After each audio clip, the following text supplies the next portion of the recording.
Chers amis, bonsoir. Dans les premiers jours de notre calendrier, nous avons vu que l'esprit de Marie, c'est l'esprit de prière et de pénitence, et qu'elle nous propose de nous approcher d'elle par la récitation du rosaire.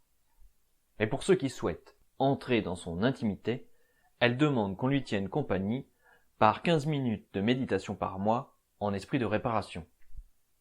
Aujourd'hui, je vais essayer de réfléchir à ce que notre mère nous demande et à pourquoi elle nous le demande. En somme, à mieux la connaître. Mais avant ça, jingle. Jingle bells, jingle all the way. Oh, what fun it is to ride in a one-horse open sleigh. Marie est la mère du Verbe incarné. Eux qui ne furent jamais pécheurs, quelle vie de pénitence. La pénitence de Jésus nous est connue, mais celle de Marie ne se remarque pas toujours au premier abord. Sa pénitence me semble très intérieure. Elle, qui n'a jamais péché, assista aux souffrances de son Fils que lui infligeaient les pécheurs, et elle sacrifia intérieurement son propre Fils pour nous, pauvres pécheurs. Comment imaginer sa souffrance, la torture psychologique que dut lui faire subir ces événements? Il est donc très significatif que Notre-Dame se donne à nous en cette période de totalitarisme marquée par l'emprise psychologique de la bête sur nous. Ce qui me frappe également, c'est la douceur de Marie. Elle nous demande de poser des actes de réparation et nous récompense pour cela.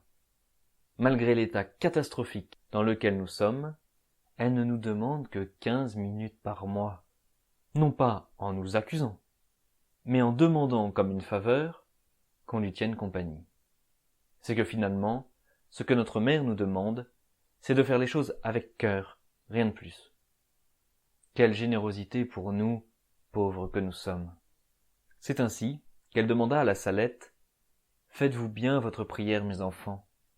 Et eux répondirent « Guère, madame. » Ah, mes enfants, il faut bien la faire soir et matin. Quand vous ne pourrez pas faire mieux, dites seulement un Notre Père et un Je vous salue Marie. C'est une école pour nous, ne pas être plus exigeants que Marie elle-même, savoir nous adapter aux conditions dans lesquelles notre prochain se trouve avant de lui donner conseils et recommandations, et avec nous-mêmes, reconnaissons-nous fragiles. Personnellement, j'essaie de faire le peu dont je suis capable, avec cœur, plutôt que de désirer faire beaucoup et finalement ne rien faire. Que Marie nous vienne en aide. À demain.